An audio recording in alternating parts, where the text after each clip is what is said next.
पप्पू यादव की गिरफ्तारी बिहार की राजधानी पटना के गांधी मैदान थाना के द्वारा आज किया गया और उन्हें मधेपुरा जेल भेज दिया गया। सबसे पहले यह खबर आई कि उन्हें उनके घर में नजरबंद कर दिया गया।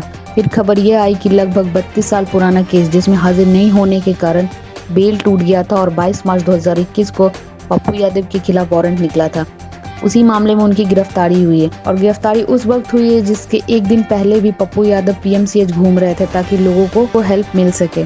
और जिस तरह इस आपदा में पप्पू यादव भगवान और मसीहा बनकर खड़े हुए हैं, चाहे वो रेमडेसिविर इंजेक्शन की बात हो या फिर बेड की बात हो, ऑक्सीजन सिलेंडर की बात हो, चाहे दवाई के लिए पैसे हो, चाहे प्राइवेट हॉस्पिटल्स की मनमानी का रवैया हो, सबके खिलाफ पप्पू यादव ने जबरदस्त आवाज उठाई है और लोगों के लिए मसीहा बनकर उभरे हैं। हालांकि आज बिहार के साथ साथ पूरा देश जान रहा है कि जब जब विपदा की घड़ी आई है पप्पू यादव मसीहा बनकर उभरे हैं। पिछले बार ही जब बिहार के कई जिलों में बाढ़ के सिचुएशंस थे तो पप्पू यादव ने खुद पानी में उतरकर आम लोगों की सहायता की थी।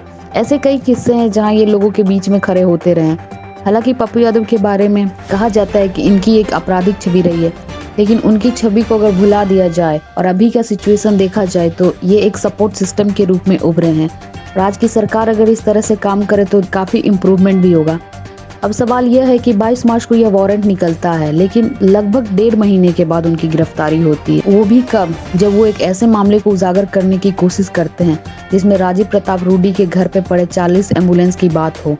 वैसे सिचुएशन में जहां लोग एम्बुलेंस के लिए दर दर की ठोकरें खा रहे हो, एम्बुलेंस की 40 की संख्या में धूल फांक रहे हो, और इस समय पप्पू यादव की गिरफ्तारी यह बताती है कि कहीं न कहीं सरकार की मिली भगत है या फिर सरकार जानबूझकर पप्पू यादव से बदला लेने का काम कर रही है। दूसरी बात यह भी है कि आज पप्पू यादव पर जान का भी खतरा है। जहां इस महामारी में सरकार और बड़े बड़े डॉक्टर ये एडवाइस दे रहे हैं कि कृपया घर में रहें, बाहर ना जाएं, अपने आप को सेफ रखें, वैसे समय में पप्पू यादव को जेल में रखना क्या उनके स्वास्थ्य को देखते हुए सही है? ये उनके स्वास्थ्य को देखते हुए बहुत खतरनाक भी साबित हो सकता है। उनकी जान भी इवन जा सकती है।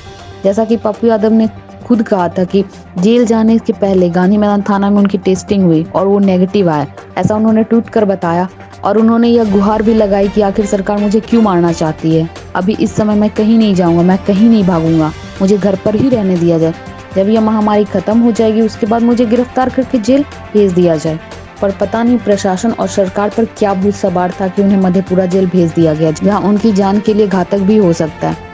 मधेपुरा के कुमारखंड की यह घटना है जो 32 साल पहले हुई थी। उसी केस के सिलसिले में उन पर एक आपराधिक मुकदमा दर्ज हुआ था जिसमें उन्हें कोर्ट में हाजिर होना था, लेकिन वो हाजिर नहीं हो पाए थे, इसलिए उनका बेल टूट गया था और उनका वारंट निकला था। अभी के समय की गिरफ्तारी सरकार पर कई तरह के सवाल खड़े करती है कि आखिर उसी समय उन्हें क्यों गिरफ्तार कर लिया गया जब वो एम्बुलेंस की बात करते हैं कि आखिर 40 एम्बुलेंस राजीव प्रताप रूडी के घर पे क्या कर रहे हैं, या फिर उस समय गिरफ्तार करती है जब ये लोगों के लिए मसीहा का काम करते हैं, लोगों का हेल्प करते हैं, लोगों का सपोर्ट करते हैं। Thanks for watching Rebel News India. Stay tuned for more updates. Don't forget to like, share and subscribe.